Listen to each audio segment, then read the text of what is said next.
should you prune lavender the first year? And the answer is absolutely yes. And I'm going to explain what to do, when to do it, and why you need to do it. So I planted these lavenders as babies last, excuse me, May. And I'll show you.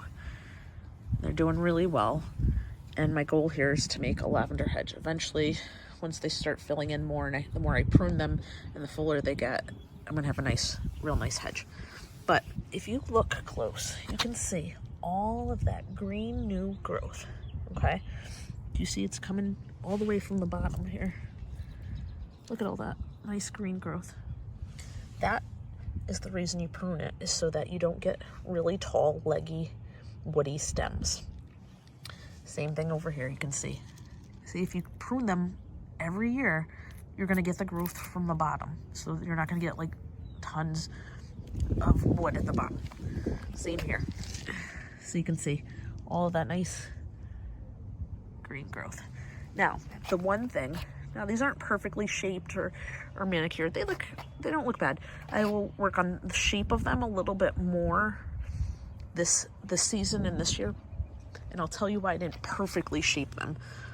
The reason I didn't perfectly shape them is because they were babies, and you do not want to prune more than 1/3 of the plant's height. So I was a little bit more conservative with my pruning, being that they were babies and they were getting established this year, versus going all in and being more aggressive. So after this year and after they bloom and things like that, I will kind of cut more of the taller parts and things like that. And I could probably spruce them up a little bit now.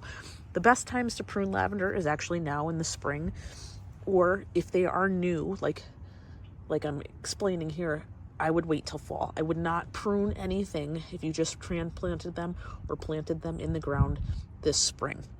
Let it ride, let them bloom. They will bloom. They're just not going to be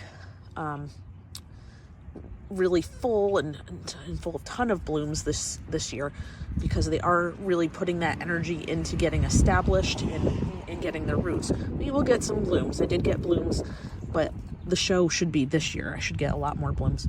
So let it ride, let them bloom. You know, you can cut off the blooms after they start to fade.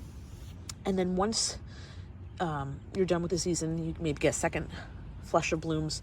Before that first frost, you want to then do your more aggressive pruning, where you kind of cut where you see to fresh green growth no more than 1/3 of the plant. If you do that, you will get lavender that is coming from the bottom, and you will not have leggy, woody lavender. I hope that helps. Don't be afraid. I think a lot of times we're afraid that we're going to do damage. Lavender is pretty resilient if you take care of it. Don't be afraid to prune a little bit. You know, if you're afraid, just do a little bit at a time. Take it slow. It's okay. But you got to give it a haircut. It will love you back.